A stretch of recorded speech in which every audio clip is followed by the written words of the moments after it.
Hey everyone, remember how Eric Weinstein is a pathetic fraud who pretends to be a super genius physicist? Well, sometimes he pretends to be a super genius economist as well. Spoiler alert, he isn't. And today we're going to get some help from a real economist to prove it. Let's get started. If you'll recall, we've already enlisted the help of several physicists in order to demonstrate conclusively that Eric's magnum opus, geometric unity, is just a big turd sandwich with the exclusive purpose of tricking the science-illiterate public into thinking he's a genius. Check out previous videos like this one featuring Tim Nguyen and this one featuring Christian Furco for supremely thorough debunkings of GU, as well as still other videos for a highlights reel of Eric's hilarious downward spiral in dealing with the fallout, as the public has now largely realized that GU is absolutely nothing. But economics? Where has he made bold claims about his prowess with economics? I don't think that economists understand what a price index is that measures inflation, nor do I think economists understand what a growth index or a product, a quantity index is that measures GDP. I think that they don't even understand the basics of price and quantity index construction.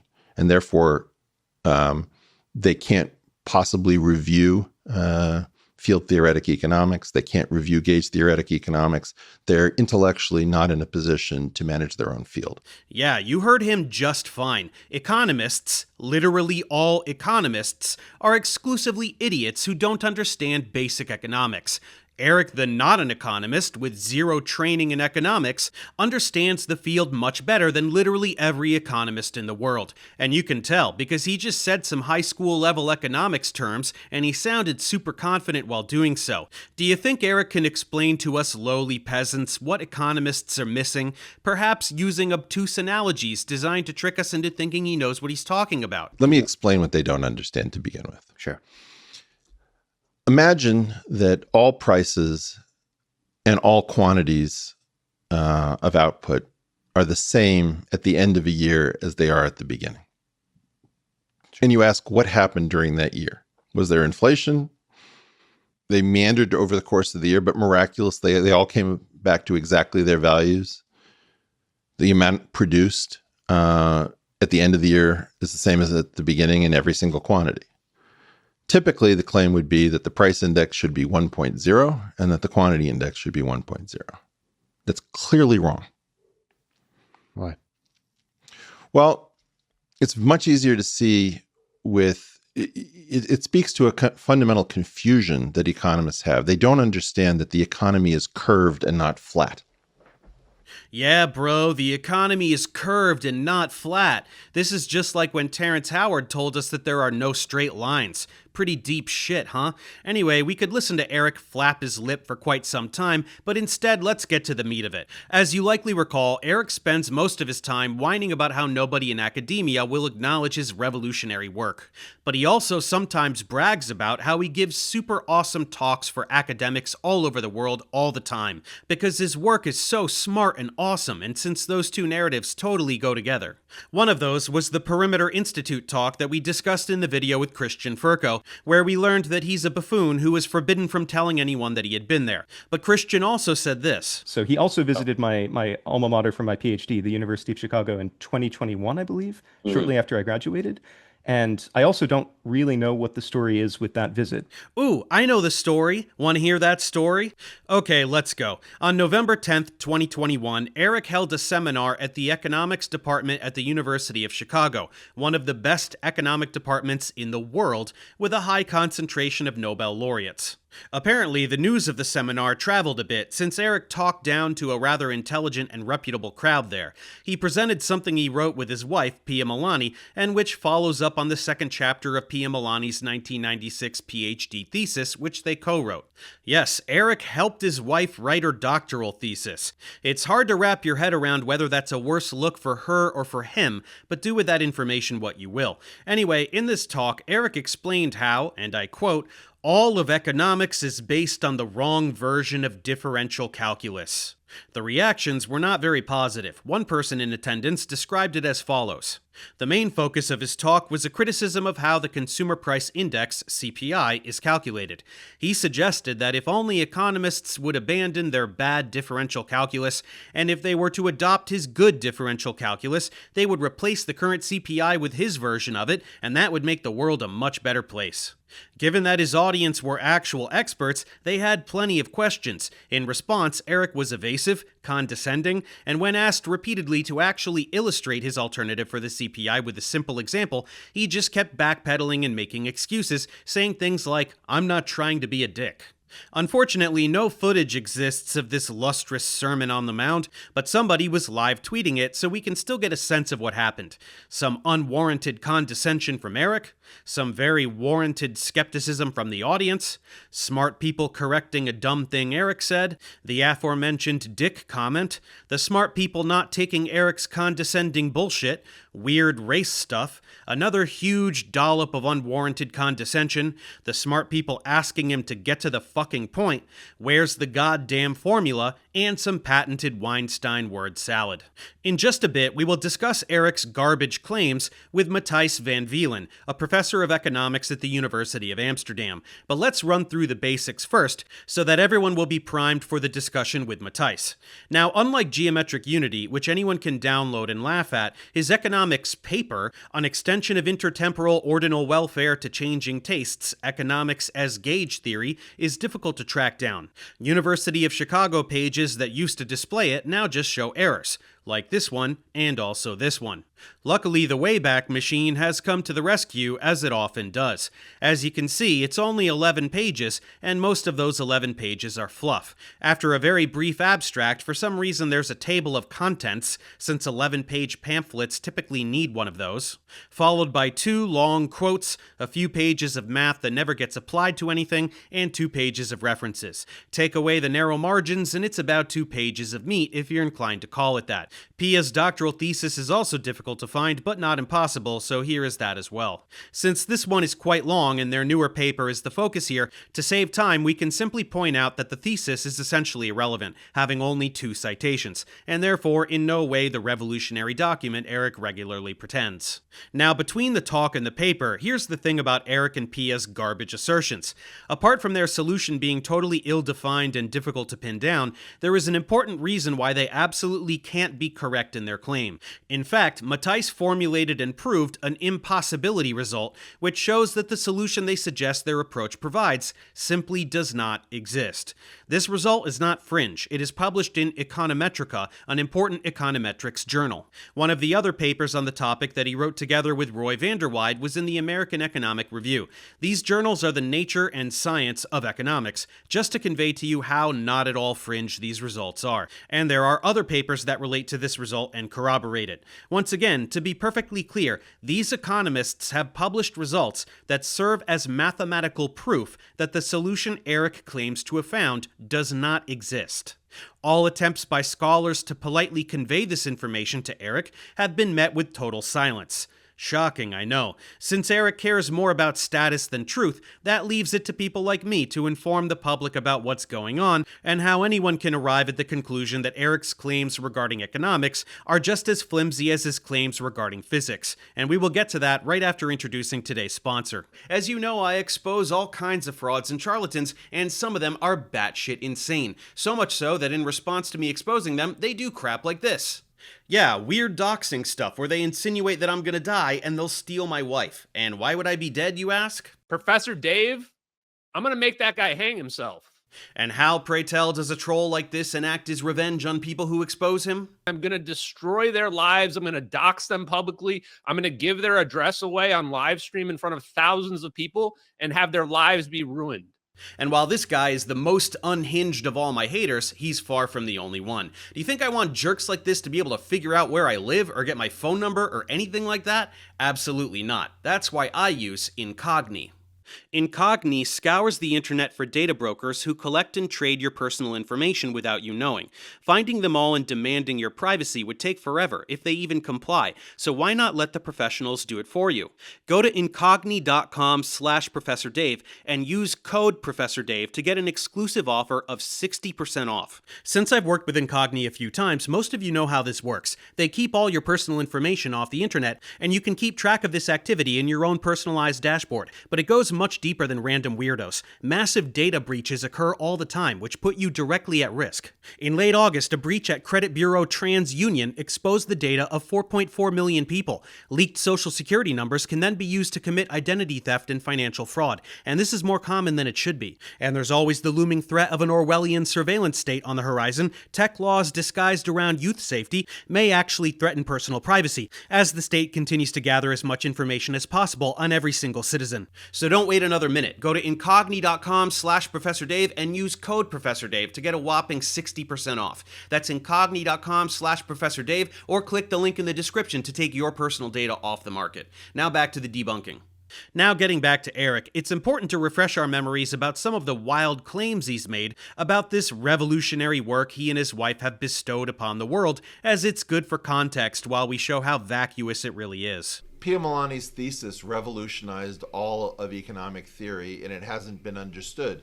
If you want to do something revolutionary, I promise you that that's been it's an arbitrage. I can share it with the world. Nobody will do anything with it because the world decided to stand in the way of that progress. That's an incontrovertible fact to me. Yes, the whole world is conspiring against his wife because reasons, just like they do to Eric and to his baby brother Brett as well. All the while, the Robin to Eric's Batman, Brian Keating, nods along like the pointless buffoon that he is. Just to be clear, I'm comparing them to Adam West and Burt Ward from 1960s Batman, not actual badass superheroes. I don't want there to be any confusion. Was that the Boskin Commission in 1996 tried to figure out how to cut Social Security and raise taxes without getting caught, because that's the third rail of politics. And what they said is, if we change the CPI, the Consumer Price Index, the way we measure inflation,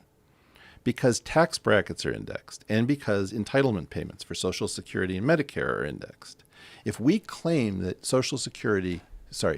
inflation is overstated by 1.1 percentage points, we will gain $1 trillion in savings. Frauds in America love to tie their conspiracies to the US government, always failing to explain why academics in literally every other country ignore their work as well. But logical consistency is never their strong suit, especially when he contradicts himself at every turn. If you look up gauge theory and an intuitive way to understand gauge theory, something like that, you'll come up with this really brilliant economic analogy. That sounds like, Eric is copied from Juan Maldacena. This is Eric's work. This gauge theory applied to economic transactions. Eric and Pia Milani. Yep, Pia Milani, of course. Juan knew that he had gotten this. Knew about Pia Milani. So Pia's work was buried, never to see the light of day, but then also stolen and subsequently published. That checks out. Anyway, this is all right in line with what we've come to expect from Eric. Very light on the actual academics, heavy on the conspiracies and persecution complex. Why bother actually explaining economics when all you really want is the conspiratorial rhetoric and resulting cult following? Unfortunately for Eric, just like how physicists eventually did read geometric unity, even though he tried so hard to hide from them, the same can be said for his claims regarding economics. And it will come as no surprise that Eric and his wife did not, in fact, revolutionize the field. Now, if you'll recall, we did a little bit of debunking Eric's economics as gauge theory bullshit with Tim Nguyen, right after his debunk of GU, given that he wrote a paper in response to the economics paper as well, this time without the anonymous co-author that Eric used as an excuse to ignore Tim before. Do you think Eric paid attention attention this time with only Tim's name on there? Of course not. Anyway, Tim's presentation focused on some trivial mathematical errors from Eric, since Tim is a mathematician, but it's time to get more thorough with it by speaking with an economist.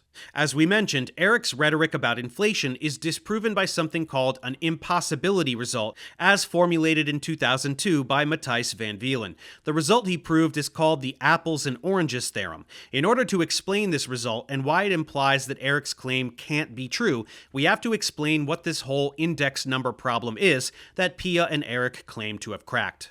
To start, there are two numbers which are perhaps the most important numbers in economics. The first is economic growth, or the increase in the amount of goods and services produced per capita over time.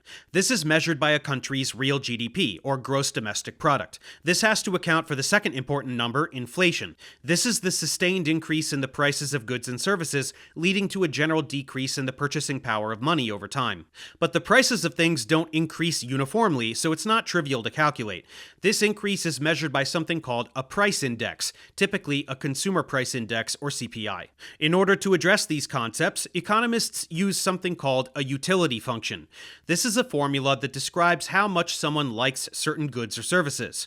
With these, we can then also generate indifference curves. These are contour lines which indicate the combinations of products that consumers value equally as much. Given that these curves are continuous, they are differentiable, where derivatives give us rates of change, as you may recall from the first few lessons of calculus. So the straight lines tell us what consumers can afford, and the curves tell us what consumers like. If you know someone's utility function, then you can decide to define economic growth accordingly, but we typically don't just magically know this. What we may have, however, is data on what people buy and the prices against which they do this. That may allow us to infer, from their behavior as consumers, what their utility function looks like. If we can do that, then we can define real growth accordingly. There is one more complication, and it's the part that Eric claims to have solved. Sometimes the data are inherently inconsistent with the idea that what someone likes and dislikes is constant, and that the only reason why the consumption patterns change is that the person adjusts what they buy in response to changes in their budget and the prices of the goods. Tastes change. Populations change. In technical terms, it can be that our data violate what economists call the generalized axiom of revealed preference, or GARP. And if this is violated, you simply can't reconstruct a utility function that would be consistent with all the choices of a consumer at once. So assuming stable preferences, or the same utility function for everyone, may be a problem, especially if the data you gather in an effort to reconstruct this utility function tell you that this is impossible. So Eric says, let's compute real economic growth and inflation without assuming stable preferences. One who desires to do this would have to ask themselves how they would want those measurements to behave. This is what Matthijs did in a paper from 2002, in which he formulates 4 axioms. Axioms are basic properties that a measurement of real economic growth should have. The first states that if you consume more of every single good in one year compared to the previous, then the real income should be higher now than the real income last year. Or if you apply this to countries instead of years, then if per capita consumption of every single good is higher in France than it is in Germany, then real per capita income in France should be higher than in Germany. That sounds like a property that any measurement of real income should have, but there are many ways to calculate real incomes that do not have this property. If you use the Big Mac index, published since 1986 by The Economist, in order to compare the price levels in different countries, and then use this to deflate the nominal incomes in order to compute the real incomes, then this method violates a naive more of everything is always better property. Also, if you use the exchange rate to compare the nominal per capita incomes in the US in USD with the nominal per capita income in Canada in CAD, then this problem can occur. The other properties that Matthijs came up with are slightly harder to explain, but they are all similarly low bars that one would think should be cleared by the way we calculate real economic growth. And yet, it turns out to be impossible to satisfy all 4. In 2002, he proved the apples and oranges theorem, which once again is an impossibility theorem, showing that it is simply not possible to construct a way to calculate real incomes that satisfies these 4 minimal requirements. He does this by providing the following formula: 1 plus growth nominal income equals 1 plus growth real income times 1 plus inflation. This shows us that if you have a way to measure inflation, you would also have a way to measure real income. Given that the original apples and oranges theorem states that there is no perfect way to measure real income, there cannot be a perfect way to measure inflation either. Of course, statistical agencies still calculate and publish numbers, and they are reported in the news regularly. The U.S. economy shrunk by 0.3% in the first quarter of 2025, or a growth of negative 0.3%, and the CPI in Canada rose by 2.4% in 2024, or 2.4% inflation. So when you see these numbers being reported, it is good to know that there are different ways to calculate these numbers, and whatever way your statistical agency uses to compute them, they are inevitably imperfect. They always violate at least one of the four basic properties one would think a method for computing these numbers should satisfy. Now back to Eric. Apparently he is unaware that it has already been shown over 20 years ago that the Holy Grail he claims to have found does not exist. This is a mathematical fact which comes with a proof. He makes his gauge theory, the differential calculus he was trying to sell in his talk, sound really fancy and deep, but mathematically there is just no escape from the fact that index numbers are always going to be imperfect. When I say proof, I mean that in the literal sense, since unlike empirical science, it is possible to prove things in mathematics conclusively. Eric is objectively wrong, and beyond this, if he was right, it would be trivial to give some simple examples of his alternative for the CPI, something he has never done and was completely unable to do when asked point blank to do so during his talk. Unfortunately for Eric, differential calculus is not the issue, it's his inability to face reality. There are 4 papers by Matthijs that are relevant to this discussion, and I'll link to them in the description if you want to dig a little deeper, but for now, with some background information covered, let's get into the discussion. Matthijs, thanks so much for joining me. So my viewers got a little bit of a primer about what the situation is, that there was a seminar, that there was a paper that now is difficult to find. So let's dive into this. I guess first let's just talk about the seminar. I believe you were not there, but you have colleagues that were present? Well, I found out later, but there was someone was live tweeting. Apparently it was entertaining enough to share with the world. So there were a few people who were actually tweeting about it. Okay. And so the subject matter of the paper and the talk are directly aligned, so we can kind of dive into a critique of the paper, I suppose. Yeah, I think he was presenting this paper there. And apparently he was condescending to the people that were there, and and it's a room full of Nobel laureates and famous people. So people found that entertaining. Entertaining is a polite way to put it, I guess. So yeah, my viewers have gotten a little bit of a primer on the specifics, but that was just to sort of get some of the concepts out of the way so that they'd be ready to listen to you give a little presentation here. So why don't we launch into that? Yeah, sure. Yeah, so the problem that he claims to have solved is a somewhat complicated problem. But I would like to start very simple. So this is all about calculating economic growth and calculating inflation. Economic growth, if the world is really simple and the prices of all products that you consume go up equally much, then it would be really easy to calculate inflation. So let's say that you have an 80% increase in how much money you get on your bank account, and everything gets 50% more expensive, then you can buy 20% more of all the stuff you were buying before.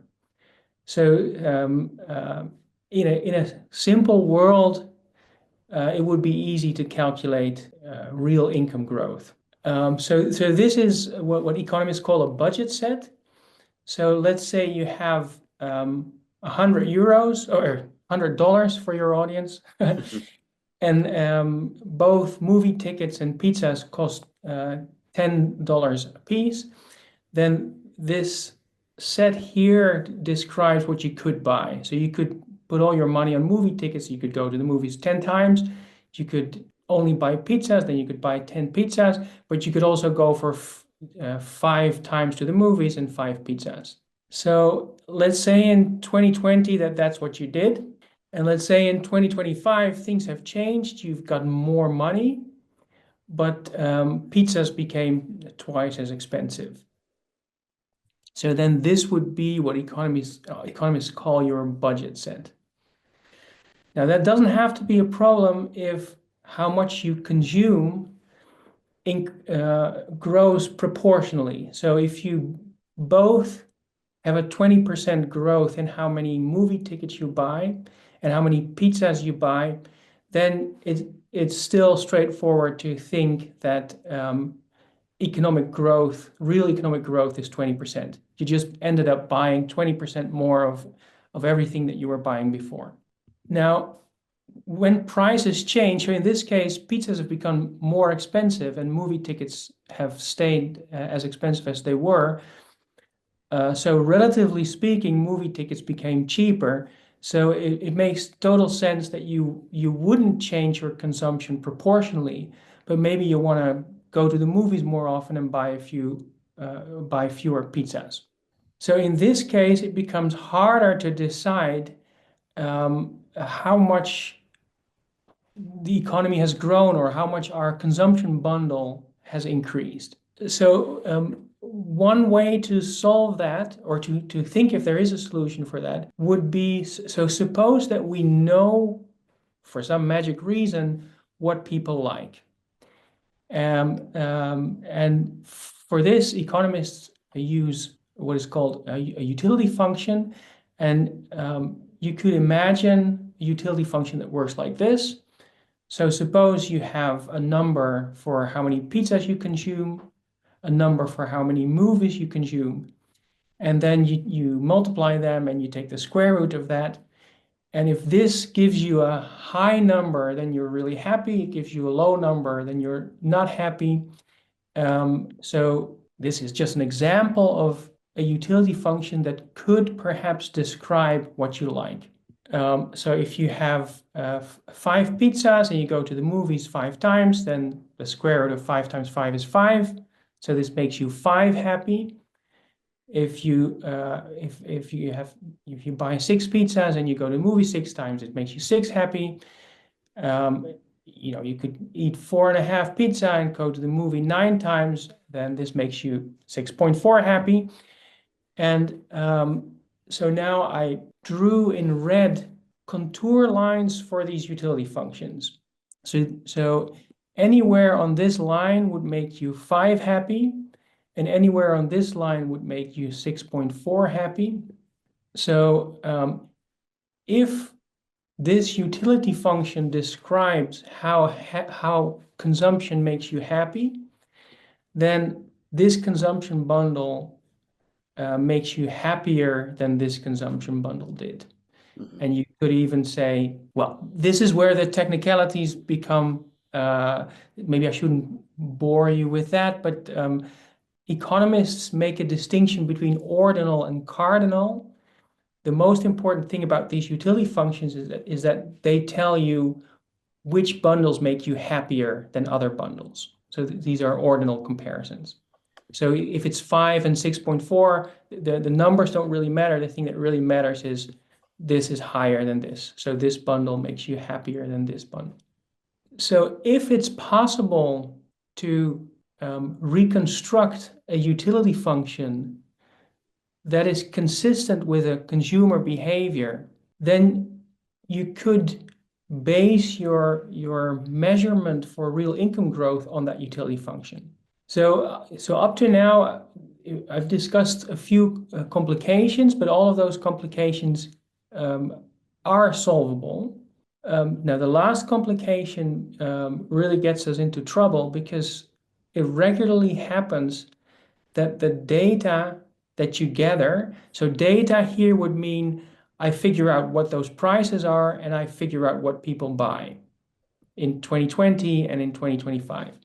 And it regularly happens that those data violate the requirements that would allow you to find a utility function that is consistent with this behavior. So that is the core thing that Eric Weinstein has, when he presents his claim, he always says, this is what I have a solution for. So even if preferences change, even if what people like changes over time, I can still find a measurement for real income and therefore for income growth that is well behaved or nice or has nice properties. So you could imagine if you calculate GDP, for instance, that's a measurement of real income. This is something that you do for a whole nation. And of course, who is in that nation already changes, right? So people die, people are born, people immigrate, people emigrate. So on top of individuals changing their preferences, or my consumption pattern now is not the same as it was 10 years ago, and it's not only because I have more money, but it's also because just what I like changes. And Eric Weinstein's claim is that he has a solution for that. So even if people change and the nation changes and what people like changes over time, he claims that he still found a solution to the index number problem. Unfortunately for him, I have shown in 2002 that the holy grail that he claims to have found just does not exist. And there's a mathematical proof for that. My result states a few very simple properties that you would expect a measure of real income to have. So one of them is if you consume more of every single good in 2025 than you did in 2020, then you should have a higher real income in 2025 than in 2020. So that seems like a super low bar, right? You would expect that any measurement of real income should satisfy that, and it actually turns out that some measurements don't. Like if you use the Big Mac index to deflate incomes, then this doesn't actually satisfy this. And also, if you just calculate GDPs in local currency, like you do that for the US, you do that for Canada, and then you use the exchange rate to make the GDP in Canada to express it in US dollars, then this also violates this property. There's a few more properties that are equally low bars, and there's just a mathematical proof that it is impossible to find a way to measure real income that satisfies 4 super basic properties. That's it. Oh yeah, and the reason why I have this last slide is that he is always talking about the CPI, the Consumer Price Index. That is sort of the measuring inflation is the twin problem for measuring growth. So at the beginning of the first slide, we had if you buy 50% more of everything and everything becomes 20% more expensive, then you have to bring 80% more money, right? 1.5 times 1.2. If you have a way to calculate the growth in real income, then you automatically also know a way to calculate inflation. And if you know a way to calculate inflation, that implies that you also have a way to calculate real income.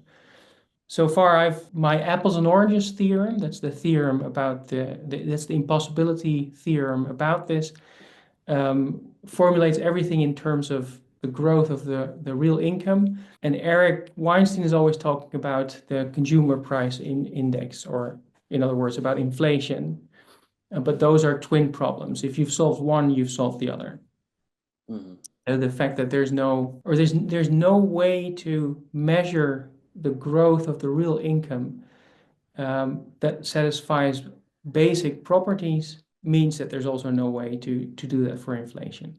Okay, so if we can get just a quick soundbite, what is it about Eric's presentation that's not just naive, but literally fundamentally impossible? I think it's more or less what you just said, but let's see if we can condense it. Well, Eric Weinstein is elusive all the time, right? So at the seminar, they were also asking him questions like, can you give a simple example? And he apparently he didn't. And it should be really simple to give an example of how his index works. Right. So like you just did with the pizzas in the movies and stuff, like get something like that, right? Yeah, it should be really easy. And they kept asking him for it. And he's also similarly evasive about what properties would his index have, right? These are all kind of relatively vague statements. I'm going to solve the problem of changing preferences or changing tastes. So, I still don't, this is my I'm a specialist, and I still don't really know exactly what he means by that. So both his presentation apparently, but also his paper, yeah, it, it's hard to pin down exactly what he means by that. But if there's a holy grail in this field that would allow you to measure inflation and measure sort of GDP growth, it would be something that satisfies my four properties. So where does the differential calculus part come in? Obviously, we saw that there instead of lines we had these curves, and so we can talk about rates of change. But he made it sound like he had a fundamentally different kind of calculus or something. What Yeah. are you even talking about there? Well, so also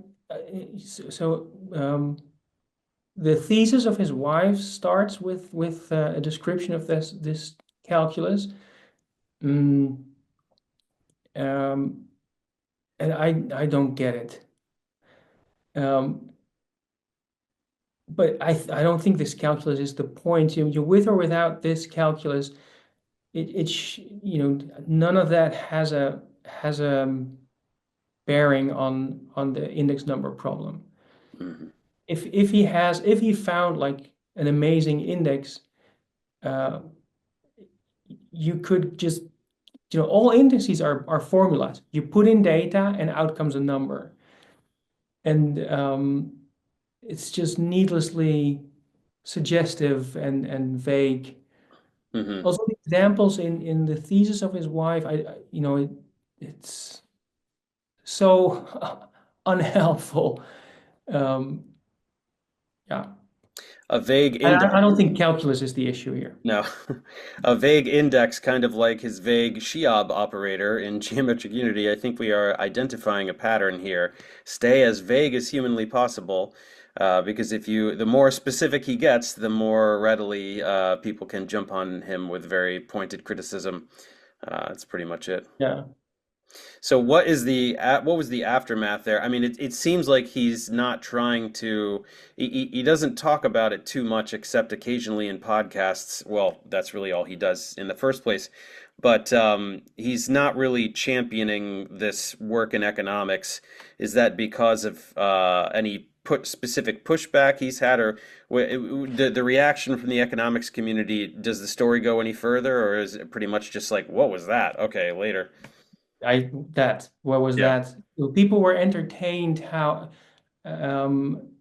how he talked down to people who only kept asking him for details and specifics.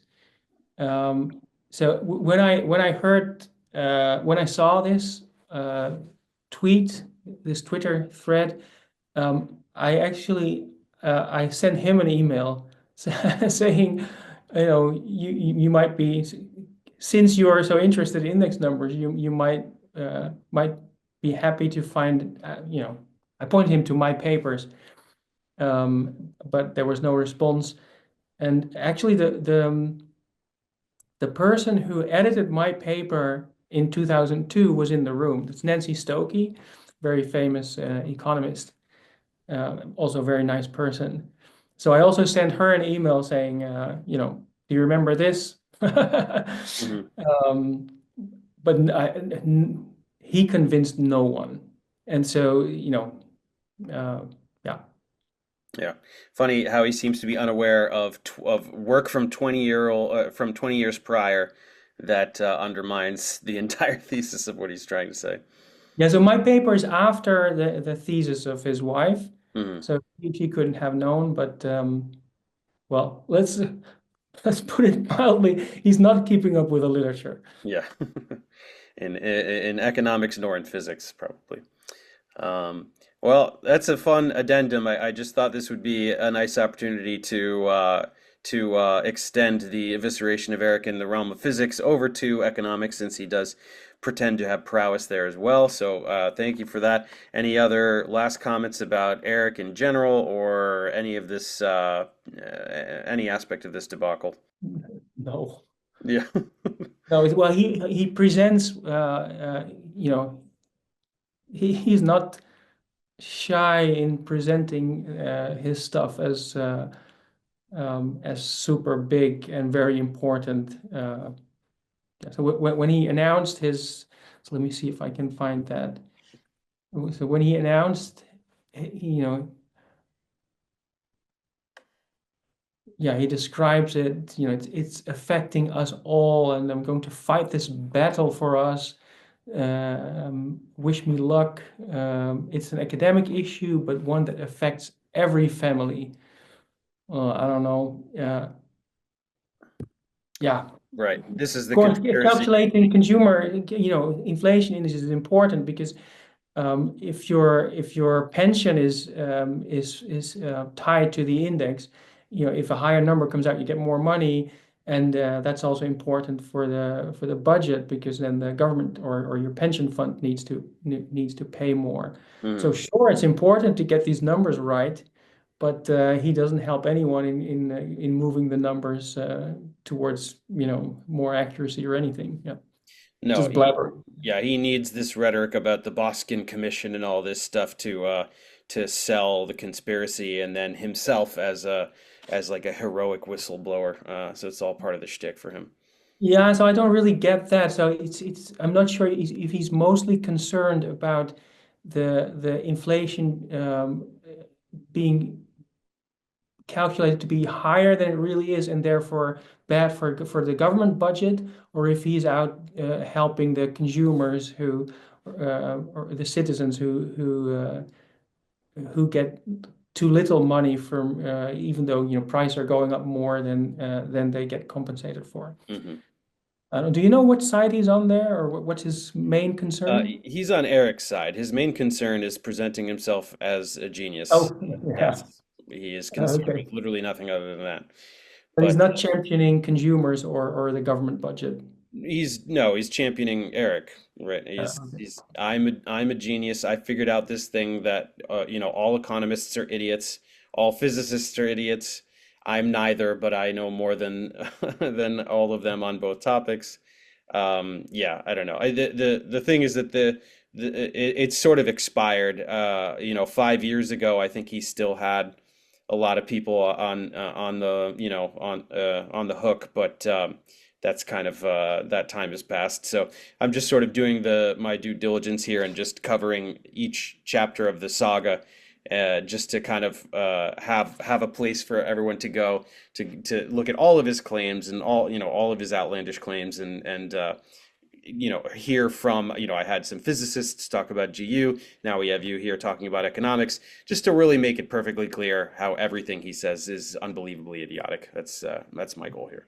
Yeah, well, good. Yeah. Cool. Well, thank you very much for your participation in this endeavor. We'll see if there's anything left to talk about with regards to Eric after this. Perhaps there will be, knowing him. Yeah, my pleasure.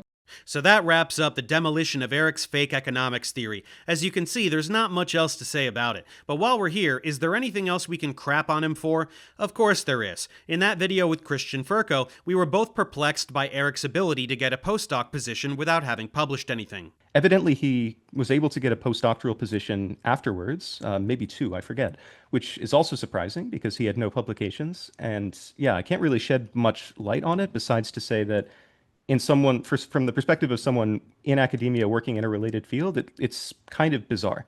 So I don't know what the story is there. It does seem strange, doesn't it? Well, I got the answer through a little bird that landed on my shoulder. Eric himself told his fans on Discord that he started his postdoc at the University of Jerusalem without yet having been awarded a PhD. He lied to them and said that he had it. Why were they going on his word and not any kind of official record? That's a damn good question. But according to Eric, once the dean found out he had no PhD, instead of firing Eric, he called called Harvard up and scolded them for not awarding Eric his doctorate. Very dramatic, and almost certainly fabricated to some degree. But whatever the reality might be, we can point out that the University of Jerusalem does quite a magnificent job of elevating Zionist frauds like Eric and placing them in positions of power. It's where alien-obsessed fraud Avi Loeb got all of his degrees, after which he went straight to Harvard, mysteriously achieving tenure in only 3 years. Pretty sketchy stuff indeed. So what was the problem with Eric finishing up his doctorate? Well, apparently he had a falling out with his first advisor, Clifford Taubes. I wonder why that would be. This put his PhD at risk. He somehow got another advisor, Raoul Bott, and Harvard assigned a classmate of Eric's to his thesis to help him work out the math. $1,000 says this all happened after he started in Jerusalem, thanks to a hefty helping of Zio money, to which Harvard is no stranger. Harvard has only course corrected as of May of this year, when Trump terminated $60 million in grants because they wouldn't properly address anti-Semitism, which is code for them refusing to violently shut down pro-Palestine activism. What else? Oh yeah, let's crap on Eric for another dumb story he tells all the time. That would be the one where he claims to have arrived at the seiberg-witten equations before Seiberg and Witten did. Many years ago, around 1987, I put forward some equations that I thought might become my thesis at the Harvard Department of Mathematics, and they were disallowed for a variety of reasons. Those equations were later discovered in, I believe, 1994, and I sat in a lecture in which I saw these equations go up on a board at the very end at MIT. And I looked at those equations and I said, those are the exact equations I was told could never work. Why is the leading physicist in the world placing them on the board and saying that these are the equations from which all of something called Donaldson theory can be derived? What I'm giving you, at least at a minimum, had the ability years earlier to provide those equations from a different source. There's something called seiberg-witten theory, which I have no claim on. But the actual equations that are called the seiberg-witten equations came originally as an outgrowth from investigations of this theory. So at a bare minimum, the seiberg-witten revolution should have happened at Harvard rather than Princeton. You heard Eric. He came up with these awesome equations, but Harvard said, no, naughty boy, no math for you. And then they held him at gunpoint for the next several years to make sure he never wrote down those equations absolutely anywhere. That totally makes perfect sense.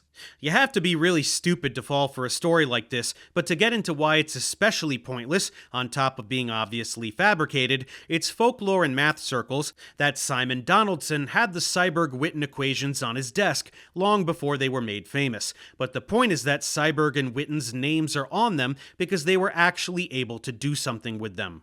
The point is that even if Weinstein discovered these equations, which he definitely didn't, it wouldn't mean anything anyway. You have to do things with the equations that he's not intellectually capable of doing. This is similar to how Schrödinger came up with the Klein-Gordon equation before Klein and Gordon, but didn't understand its utility at the time. And finally, very soon after my last video on Eric, he went on Diary of a CEO to spew 2.5 hours of complete horseshit, and that video blew up like crazy, now sitting at over 4 million views. So let's mock him appropriately for some of the most ridiculous things he said there. Jeffrey Epstein was a product of at least one element of the intelligence community. I would bet money on it. The CIA, FBI. I don't know who ran him, but he knew a tremendous amount about my scientific work in ways that he wasn't supposed to. And very powerful people told me I needed to meet him. He certainly was not a financier in any standard sense. That was a cover story. I need to know what this thing was, and I want to know why people don't investigate it. I want to know why nobody asks for the filings. But I think more than anything, we don't trust our scientists because our scientists are the most powerful people in our society.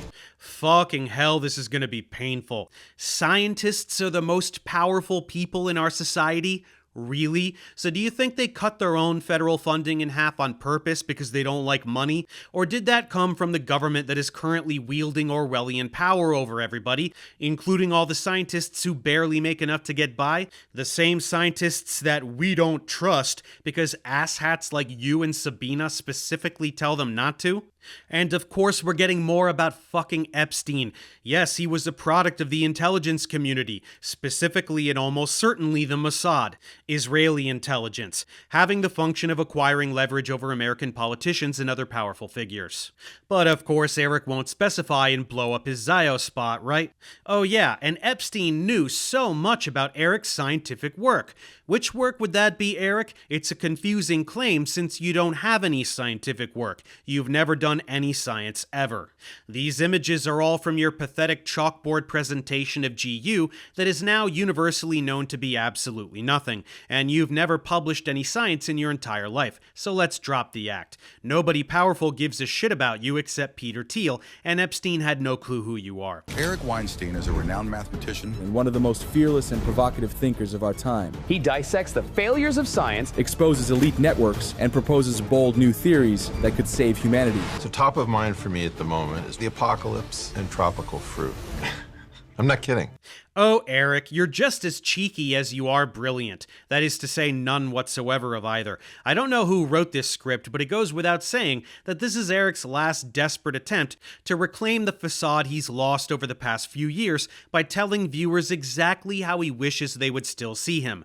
The rock and roll, rebel, super genius, whistleblower, and soothsayer extraordinaire, instead of a pointless buffoon who lies on podcasts for a living. Well, let's get to Eric's thoughts on doomsday and papayas. You said I'm looking at the end. Yeah.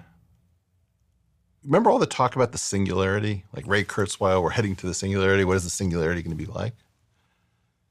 You're in it. This is now.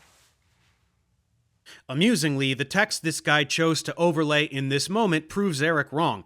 AI currently is not smarter than humans, it does not improve itself at all, let alone at an unstoppable rate, and nobody has merged with any cloud. So no, Eric, this is not the singularity. In 1967, the Israelis felt invincible in the Six-Day War. And then in 1973, they had the Yom Kippur War. And all the people that they were priding themselves as having beaten these ferocious enemies that were arrayed against them, woke up on Yom Kippur in 1973 and bloodied the Israelis, and they surprised them.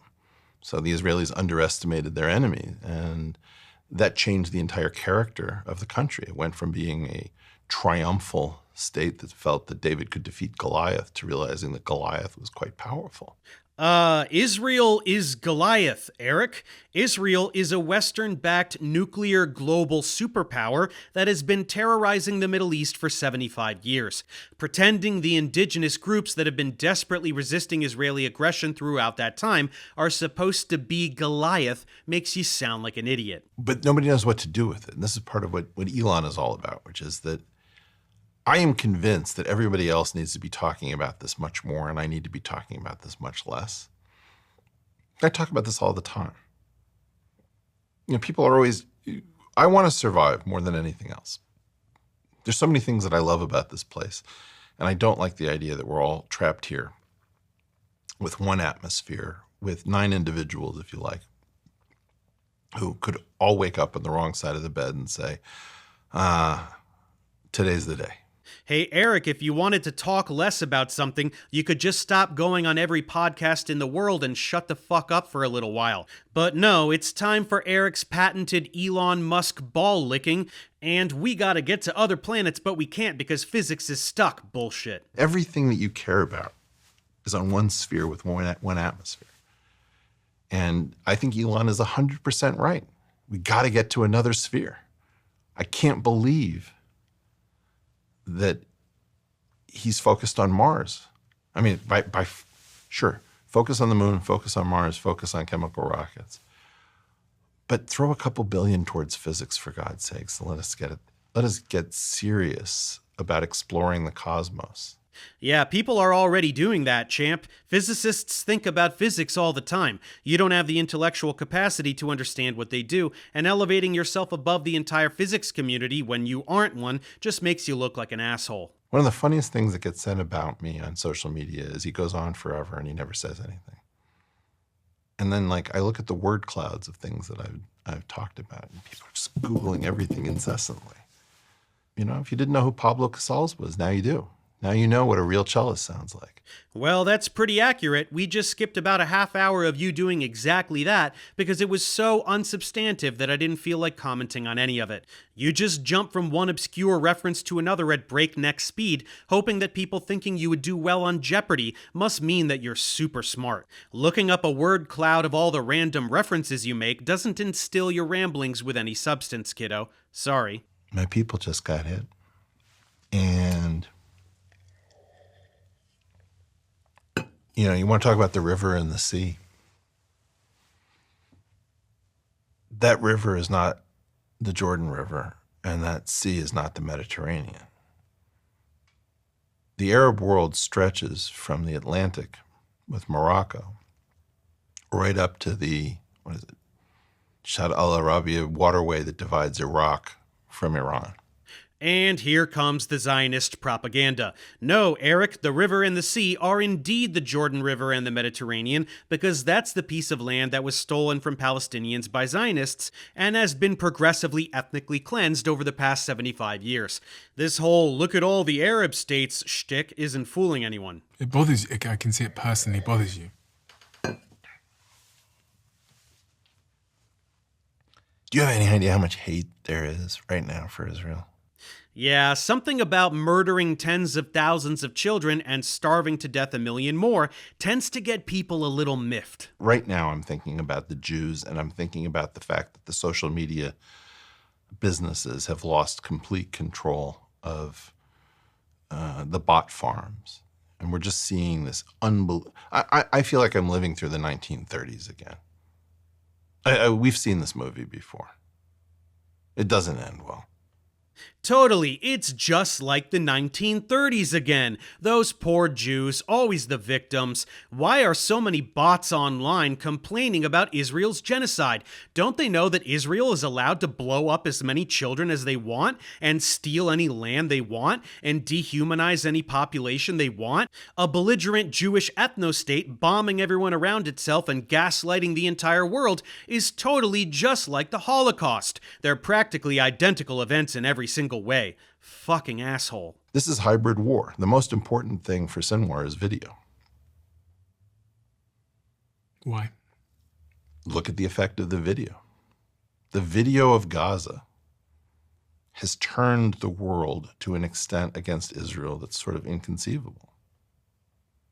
Yeah, isn't it crazy how helplessly watching daily live footage of Israel committing genocide turns people against Israel? It's inconceivable. I guess that's why Israel has murdered almost every single journalist in Gaza. They're not doing anything wrong, but they don't want anyone watching because reasons. Israel has an advantage over the Gazan Arabs in kinetic warfare. And Sinwar knew that, and he was like, brilliant. All we need to do is force Israel to come after us. Yes, let's force Israel to continue their 75-year-long campaign of ethnic cleansing.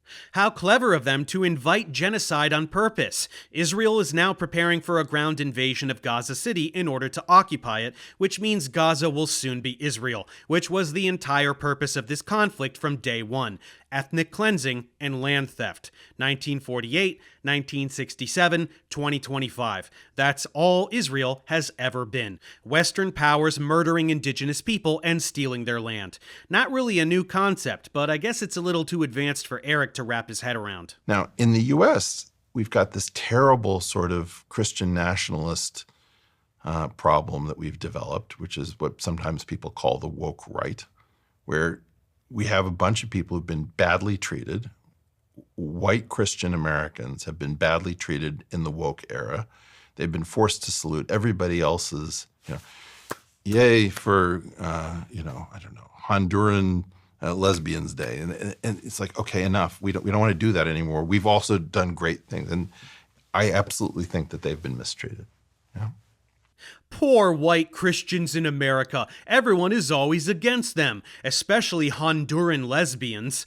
Leave it to Eric Weinstein to accurately allude to the terrifying rise of Christian nationalism, but then spin it into anti-woke rhetoric within a single sentence. Who cleans this up?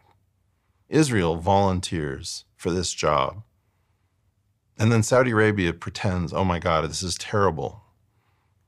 our Muslim brother is being attacked by our Jewish barbarian. I just can't believe anybody's dumb enough to fall for all of this. Fall for what, Eric? The forced laughter, the manufactured way you cut yourself off. This is so staged, it's painful to watch. Nobody is falling for Zionist propaganda anymore. Everybody is awake to what Israel is. Running this script is zapping the tiny bit of credibility you had left, so I hope the paycheck was worth it. I mean, it's very weird. I was workmates with J.D. Vance. These are people who are, Bobby Kennedy lives one canyon over from me in Los Angeles. The people around power in the U.S., Godspeed, just wish them well. Godspeed, J.D. Vance. Godspeed, RFK. The world needs you now more than ever. Dismantle democracy with all your might, and show those stupid plebs what authoritarianism really looks like. It's just nauseating. Yes, Eric, we know that Peter Thiel is the piece of shit behind both you and J.D. Vance. You don't need to shout it from a mountaintop. But RFK, you pretend to be rooting for science, yet you support the guy firing all the scientists because they won't lie down for fascism? Tisk tisk. We need to have peace between Israel and the Palestinian Arabs who can live in peace. And we need the people who cannot live in peace. We need to find someplace else for them to be. And there it is. Eric is subliminally preparing the general public for the abject removal of all Palestinians from Gaza so that it can become Israel, which once again was the entire point of the conflict from day one. If these stupid Palestinians can't live in peace while they're being carpet bombed and starved to death on an ongoing basis by the military superpower brutally occupying them, then we need to get those jerks out of there.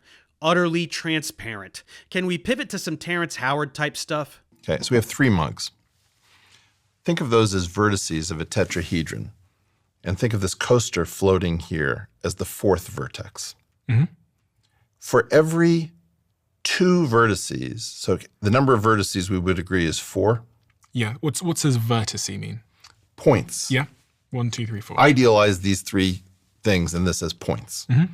Well, I was kind of wondering how much this guy is getting paid to platform Eric, but after hearing him ask what a vertice is, even though Eric also used the singular form of vertex, I'm thinking he might just be really stupid. Dumb Brits always skate by on their accent, don't they? Draw a line segment between all of these 4 vertices. How many line segments are there?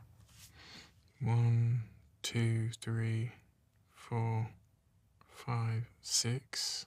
6? Yep. So there's 6 edges, 4 vertices. How many triangular faces that have 3 vertices on them? Oh, 4. Yeah. This is how to think about the actual dimensions that we have open to us. The 4 faces we know about. Oh, cool. So you didn't need to do any of that shit. Look at this shape with 4 faces. 4 is a number that is the same as 3 plus 1. Aren't you glad I made your editor do this crap with the red lines? It really ups the production value of your crappy podcast. The key point that I was trying to get at is, I don't believe that you just have the 4 dimensions. I believe that you have all 6 edges are dimensions, and all 4 vertices are also dimensions. I'm talking about a hidden world. It's very interesting. Physics has gone stagnant in terms of how we usually measure progress. The way we measure progress is the change in something called the action or the Lagrangian, a specialized device. And that used to change a lot, and then in 1973 it stopped changing. Yeah, definitely don't elaborate on the bullshit you just spewed. Faces are 2-dimensional, edges are 1-dimensional, and vertices are 0-dimensional. But all of them are different dimensions in this fun analogy of yours because you say so. Quick, before he asks what the fuck you're talking about, pivot to Lagrangians. We measure progress in physics with Lagrangians, and those say that physics is stagnant. This is Eric's #1 campfire story, so let's hit it. What's the Lagrangian?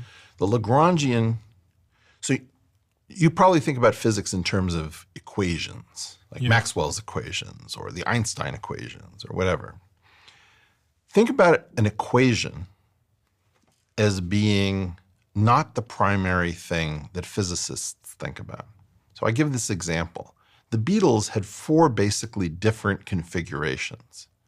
When Ringo was the front man, he was singing Octopus's Garden. George Harrison is singing While My Guitar Gently Weeps. Paul is singing about Penny Lane, and John is singing about Strawberry Fields Forever. Those 4 equations, those would be those different configurations of the Beatles, with one of them front and everybody else backing the front man, would be the equations, but the Beatles would be the Lagrangian. It's the thing that generates the 4 different configurations. Okay. Hey, look, I'm a physicist. No, wait, I'm a rock and roll man. This is all Eric does. He can't actually explain anything, so he just talks about the Beatles until the interviewer nods their head and then moves on as if he actually said anything. Okay, when the Beatles switch instruments, those are equations, but the Beatles are a Lagrangian. Now I totally know what Lagrangians are. Continue, Mr. Physics Man. And there's this bizarre force field that anybody who wants to talk about physics and doing something new, in particular leaving or traversing time or multiple dimensions of time, anything that's really close to what might be possible gets slammed. And we don't know why. That's right, anybody who talks about doing new physics gets slammed. In every physics department all over the world, the administration shuts them down anytime they try to do physics. They just play Candy Crush all day. It's very cheap to explore ideas, and we have no new ideas. But the only thing about a new idea in physics is that a new idea changes the balance of power in the world. No new ideas, everybody. Thousands of papers published every day, not a single new idea in any of them. Don't go on Google Scholar and search for yourself, just trust Eric. People in power don't want new science with which to innovate and increase their power. What sense would that make? You have to recognize that the instant you put pen to paper or you start talking to somebody, you're committing a violation of the 1917 Espionage Act. And if you think that's crazy, start exploring the words restricted data, 1917 Espionage Act, 1946 and 1954 Atomic Energy Acts, the doctrine of born secret. It is illegal to pursue Q clearance data if you don't have a Q clearance, but if you're creating Q clearance data out of your own head as a byproduct of trying to do physics, you are actually potentially committing a capital offense. And your theory of everything, the theory you just talked to me about there, what does that mean for the average person that's listening to this? In terms of we don't know that they should. Well, this is my point. Did Rutherford know what he was doing? It's a crime to do physics, you guys. Secret government stuff, which of course magically applies to the global scientific community because reasons. This guy tries to bring up geometric unity, Eric evades. Maybe he's tired of everyone laughing at him? So many new forces, so many new particles, ways to go in. There's no longer an arrow of time in my theory. So you could live forever, theoretically. What does it mean? If you think about a final theory, and again, by the way, I just want to say something. I say my theory sometimes when I'm having to defend it, but it isn't mine. It just is. It just is, you guys. GU is like a sentient life form. That's how powerful it is. I'm just a vessel who stumbled upon it, but I'm not really responsible for it, even though it's a pile of crap that I made up. What other bullshit can I offer up to distance myself from this landmine that has made me the source of endless public ridicule for the past several months? You may be able to go back in time without going back through time. I don't know what this means, but it's a lot like saying maybe there's a neutral version of the proton. Now, what I'm concerned about is that essentially none of my physics friends know that there is a doctrine of restricted data. They've never heard of the 1946 and 54 Atomic Energy Acts. They don't know that the Department of Energy that funds them is really the Department of Physics. Yeah, all the non-American physicists have no idea that a department of the American government is funding them. Stupid foreign physicists. And that's why none of them can figure out time travel, because the American government won't let them. No need to question that logic. You can't talk about what we do that is deceptive without being ruined by what are called covert influence operations. Like if you watch my Twitter account, you'll see all sorts of accounts descend on it. Fraud, charlatan, grifter, blah, blah, blah, blah, blah.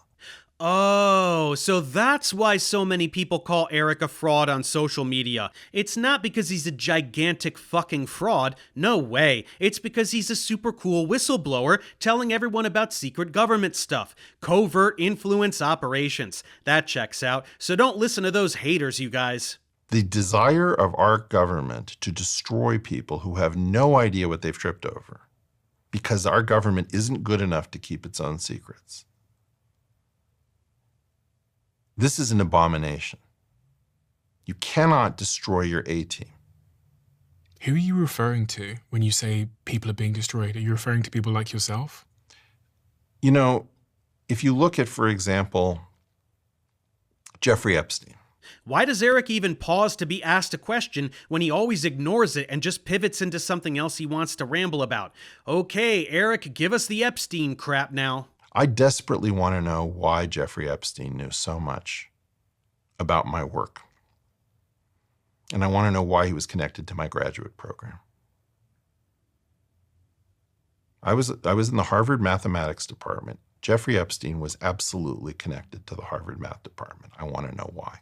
Again, you don't have any work. You've never done any science. And Epstein being connected to Harvard is not surprising. Dirty money meet dirty money. And hosted physical workshop called Confronting Gravity. Confronting Gravity, that's right. In March 2006. Yeah, what is Jeffrey Epstein? Jeffrey Epstein is very focused on gravity.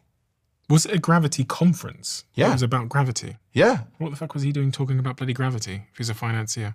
It was very important to get Nobel laureates and some of the smartest people on Earth to come to the Virgin Islands and talk about gravity. Stephen Hawking was there, David Gross was there, Lawrence Krauss was there, Lisa Randall was there, right before his conviction.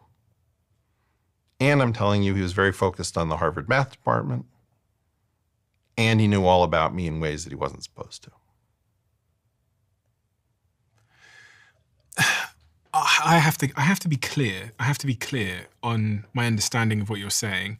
From what I understood, and you can say, Steve, I'm not going to answer that, whatever, but I just have to, because you've opened up a curiosity hole in my mind, Sure. So let me try and fill it, even if it's the conversation I had with Chris. I'll just evade you. Fine. Yeah, fine. You're within the right Wonderful. to evade me. And I hold the right to ask, which is, what I'm hearing is you believe, and I'm just going to say it how I think it, is what I'm hearing is you believe that Jeffrey Epstein was not a financier. He was planted in some way to interfere. He was a construct, is what I said. He was a construct in some way to mess with the progression of physics. Jeffrey Epstein, apparently, I think I'll tell you what I said. When I met him, I don't think Eric answers a single direct question in this entire interview. Why make a specific claim when he can just pivot over and over again? Yes, Epstein was totally a plant to influence physics. That's the main thing that he was. All that child sex trafficking and incriminating American politicians was just a hobby on the side. I live under a periscope. Proctoscope is really what I meant, but yeah, I want to do physics, man. I'm really, really good at it. You know? You are? That's funny because you're 60 and you've never done any physics in your entire life. Got any other hidden talents you're keeping from us? You know, like one of the memes against me, which is very funny, is that no physicists take me seriously when I'm in their offices all the time. The fucking cope wafting off of this jerk is unparalleled. You stupid doo-doo heads say physicists don't take me seriously, but I'm in their offices all the time. Whose office, jackass? Brian Keating? Maybe snap a Polaroid next time, dingus. I just don't know what my life is. And with this latest advent of war in the Middle East, are you really going to pretend that if you can Google all of these things that I have no idea what I'm talking about? Yes, it is very easy to conclude that whenever you open your mouth, you either have no idea what you're talking about or are actively lying at the behest of your paymaster. That's why nobody takes you seriously anymore. I just spent 5 days in the physics department. I'm not allowed to say that it was 5 days in the physics department as a visitor. I gave a talk. I'm not allowed to say that I gave a talk. I don't know what this is. You don't know what this is? This is the one time you got invited to give a physics talk anywhere reputable, and they told you not to tell anyone because they're embarrassed to be associated with you. We've been over this, Eric. I can't keep going on the world's largest podcast, saying everything that can be Googled and figured out, and just constantly have as my reward that the government refuses to have a conversation with me and sends its gaggle of idiots to harass me. You think it's doing that? It's sending a gaggle of... Yes, I do. I do think that some of them are actual idiots who just enjoy causing problems. But I think more than anything, we have a real problem. Yes, the problem is that idiot frauds like you get platformed by huge podcasts and poison the minds of millions of listeners with your Zionist anti-establishment propaganda. You can't keep going on podcasts. That's literally all you do, Eric. You're a podcaster. We'd all love it if you would stop tomorrow, but we both know that's not going to happen, don't we? Science is the most amazing, powerful, crazy stuff possible. And we spend a fortune trying to convince people that scientists are worthless, that scientists are incapable. That's what you do, asshole. You specifically train your brainwashed flock to regurgitate the notion that physicists are incompetent boners who haven't done anything relevant since 1973. The top people in this physics department professed that they had no interest in the physical world, that they only cared about the mathematics that they were doing. And I just thought, you're in a theoretical physics group, and you profess openly that you have no interest whatsoever in the physical world. No, that never happened. This is just the lost in math crap that frauds like you and Sabina echo from Electric Universe grifters. Any closing words, Eric? What advice would you give the listener? An actionable piece of advice so that they could live a subjectively better life.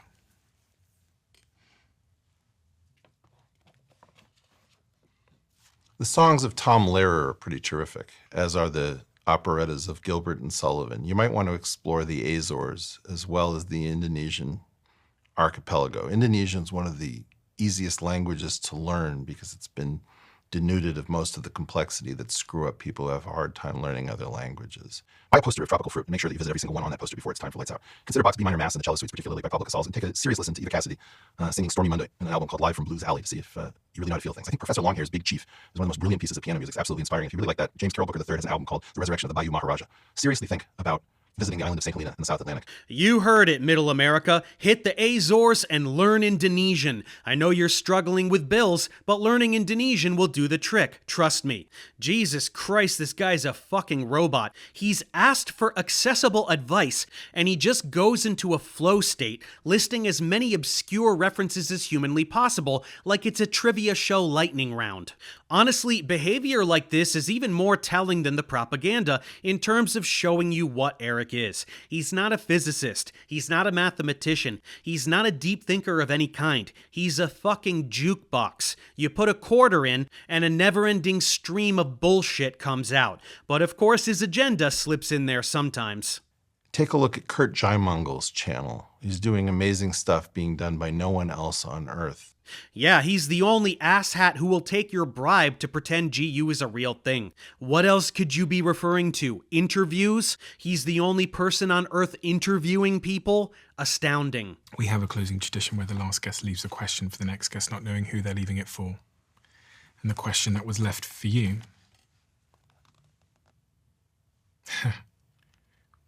I love this question. What is the problem that you are doing the most mental gymnastics to avoid? Pass. This must be what Eric sounds like in therapy. Eric, what are you avoiding? Are you avoiding the realization that you're a pointless fraud whose entire existence is focused on falsely elevating yourself and deceiving the public? Pass. What do you mean pass? Just pass. Anyway, Eric's agenda has been pretty clear lately. Spread Israeli propaganda to diminish genocide, and spew conspiracies to deflect from how badly he's been exposed as a complete nobody. This whole linking of big science to Jeffrey Epstein is exactly what that moron Formscapes did in the one video I made on him. Robert Maxwell and Pergamon Press, therefore science is scientism. Nobody in the world is doing physics because American government. It's a caricature that only the dumbest people alive are still falling for. But that's what Eric's target audience has been reduced to, and Eric has no one to blame but himself for this gradual fading into complete irrelevance.